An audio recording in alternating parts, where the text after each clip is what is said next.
La técnica oclusal es un método utilizado para examinar grandes áreas del área de la mandíbula y del maxilar. También en esta se puede proyectar la totalidad del arco dentario o solamente un segmento de ellos. Esta misma permite examinar el paladar o el piso de boca. Esta técnica permite identificar los dientes supernumerarios o impactados. También identifica o localiza los cuerpos extraños que se encuentran en el piso de boca o en la mandíbula. Y también suele identificar una extensión de alguna patología.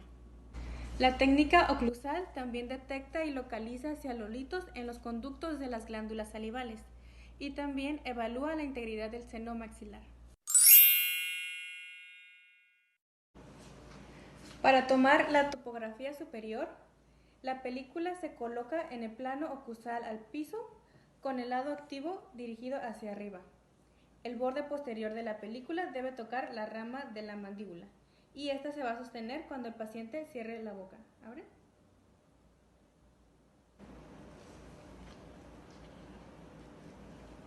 ¿Cierra? De ahí el rayo central se va a posicionar a una angulación de 65 grados. Sería más o menos a esta altura.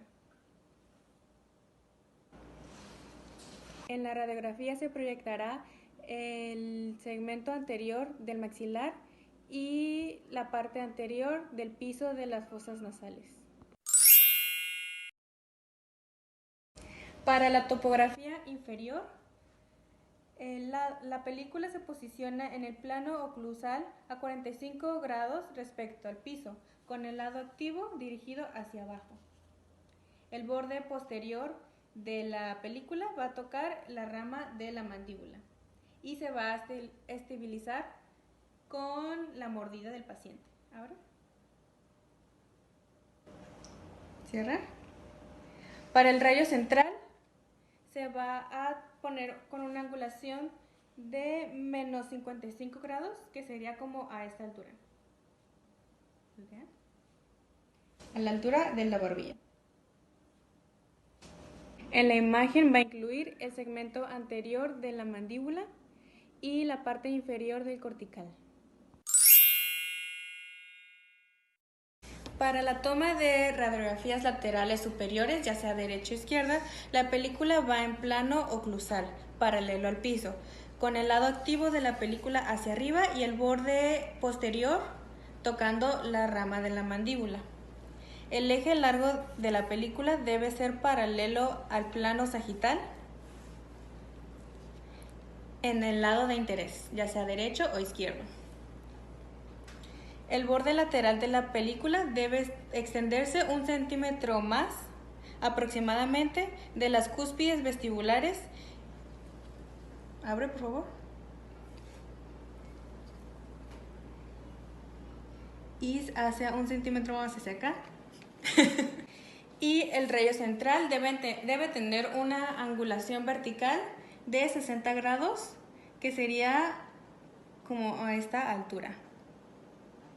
Y se proyectará en la imagen el cuadrante del proceso alveolar, el borde inferior lateral del seno maxilar, la tuberosidad y los dientes desde incisivos laterales, contralaterales hasta el tercer molar del cuadrante.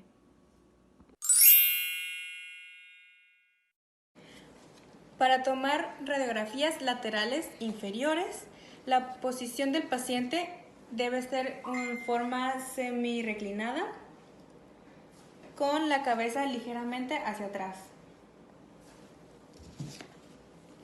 Vamos a colocar el lado activo de la película hacia abajo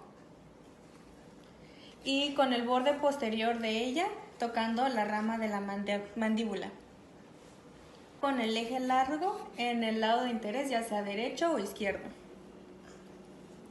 Y como en las superiores se va a extender 1 centímetro aproximadamente, dependiendo en donde se quiera tomar el estudio. El rayo central, abre. En este caso, el lado derecho, con el lado activo hacia abajo.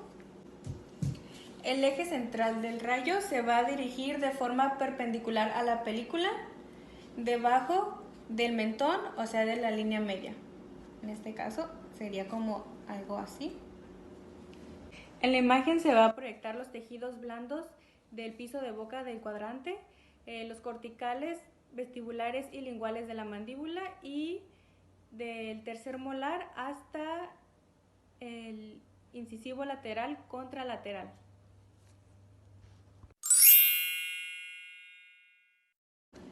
Para tomar la radiografía transversal inferior, el paciente se va a posicionar semi-reclinado hacia atrás, con la cabeza ligeramente hacia atrás también.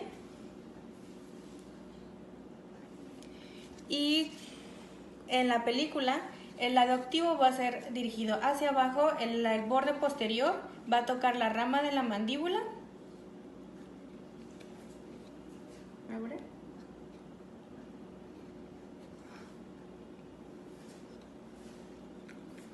Y lo va a estabilizar con su mordida. El rayo central se va a dirigir de forma perpendicular a la película, aproximadamente 3 centímetros debajo de la barbilla, debajo de la línea media. Así. Para tomar la radiografía transversal del tercer molar, vamos a utilizar una película periapical, donde el paciente va a sostenerla con la mordida y el lado activo va a estar dirigido hacia la cara oclusal del molar, abarcando los 3 molares. Vamos a colocar al paciente semi-reclinado, ligeramente, la cabeza hacia atrás. Abre. Colocamos la película que abarque los 3 molares. Cierra. Así. Y el cono se va a posicionar a 90 grados respecto a la película, o sea, sería algo así.